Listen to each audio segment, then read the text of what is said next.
সারা দেশের বিভিন্ন শিক্ষা প্রতিষ্ঠান ও অঞ্চলে অগণিত ছাত্র জনতাকে খুন করা হয়েছে।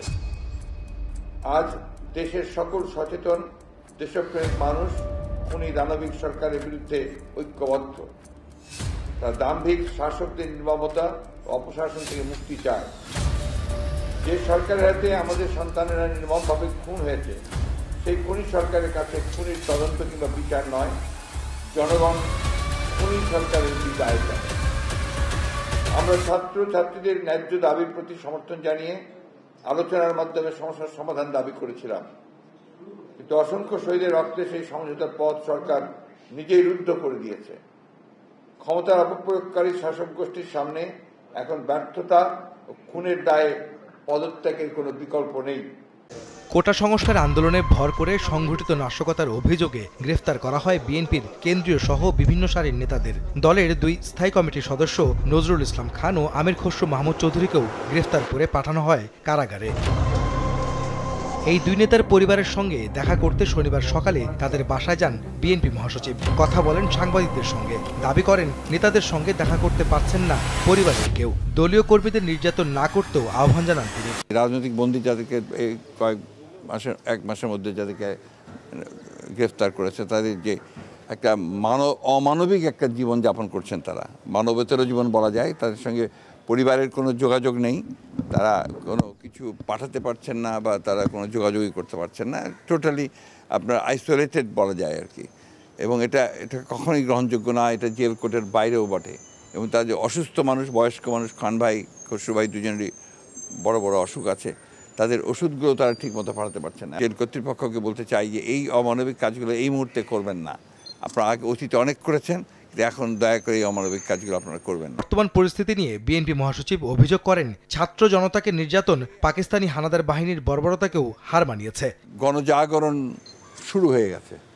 আপনারা লক্ষ্য করে দেখছেন যে এখন ছাত্রদের যে বৈষম্য বিরোধী যে আন্দোলন, সেই বৈষম্য বিরোধী আন্দোলনে সাধারণ সমস্ত মানুষ যোগ দিয়েছে। তারা যুক্ত হয়েছেন সব ভয়কে উপেক্ষা করে। তরুণরা যেখানে জেগে ওঠে, ছাত্ররা যেখানে জেগে ওঠে, যুবকরা যেখানে ওঠে, সেই আন্দোলনকে সে পরাজিত করা কারো পক্ষেই সম্ভব না। আজকে এই ভয়াবহ দানবীয় যে ফ্যাসিস্ট সরকার, তারা যেভাবে হত্যা করেছে আমাদের সন্তানদেরকে, এটা অবর্ণনীয়। পাকিস্তানি হানাদার বাহিনীকেও তো হারিয়ে যাচ্ছে, চিন্তাই করা যায় না এটা। তা আমি মনে করি যে আপনার এই আন্দোলন তার বিজয়ের দ্বার প্রান্তে এসে গেছে এবং বিশ্বাস করি ইনশাআল্লাহ এই জনগণের বিজয় অবশ্যই হবে, ছাত্রদের বিজয় অবশ্যই হবে। শিক্ষার্থীদের আন্দোলনের সমর্থন ছাড়াও দল থেকে সব ধরনের সহযোগিতা করার ঘোষণাও দেন মির্জা ফখরুল। দেশবাসীকে ছাত্রদের যৌক্তিক দাবিতে সামিল হওয়ার আহ্বান জানান তিনি। দৃঢ়তার সঙ্গে বলতে চাই যে ছাত্রদের এই যৌক্তিক আন্দোলন, এই আন্দোলনে আমাদের শুধু সমর্থন নয়, আমাদের সর্ব রকমের সহযোগিতা সমর্থন তাদের সঙ্গে থাকবে।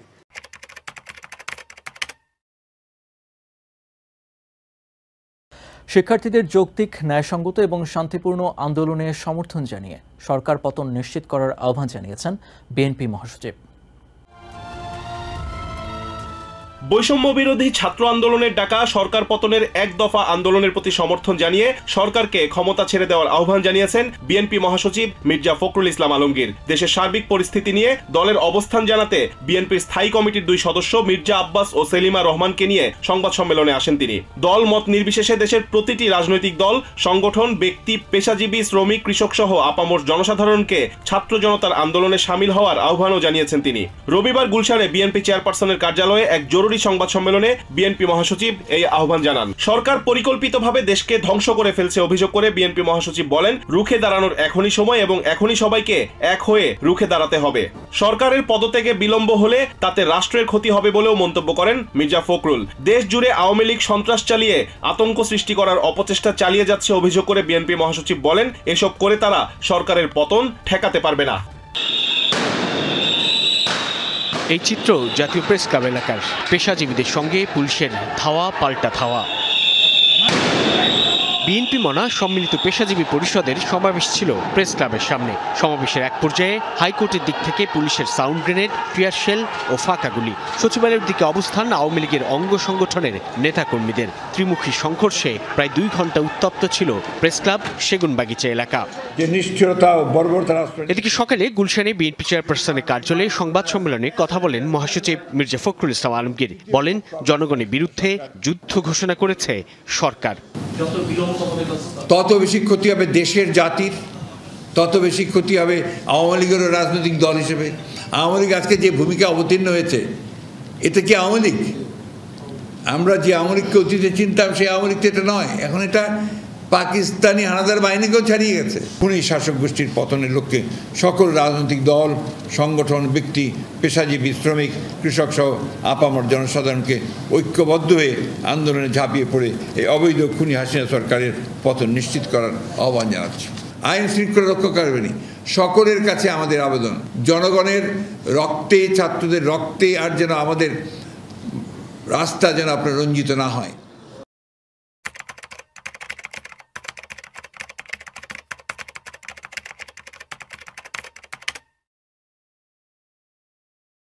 Divisive politics, polarized politics এখানে যুক্ত হয়ে গেছে। কারণ বিএনপি প্রকাশ্যেই এবং তাদের সমমনস্করা প্রকাশ্যেই তারা এই কোটা আন্দোলনের উপর ভর করেছে। এটা অবর্ণনীয়, ভাষায় বর্ণনা করা যায় না। শত শত ছাত্রকে তারা হত্যা করেছে।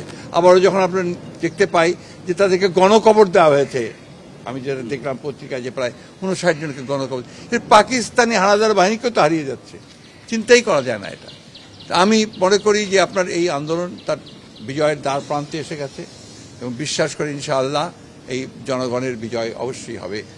আমরা প্রথম দিন থেকে আপনারা নিশ্চয়ই লক্ষ্য করেছেন, ছাত্ররা যখনই আপনার আন্দোলন শুরু করেছে, এর যে যৌক্তিকতা সেই সম্পর্কে আমরা কথা বলেছি।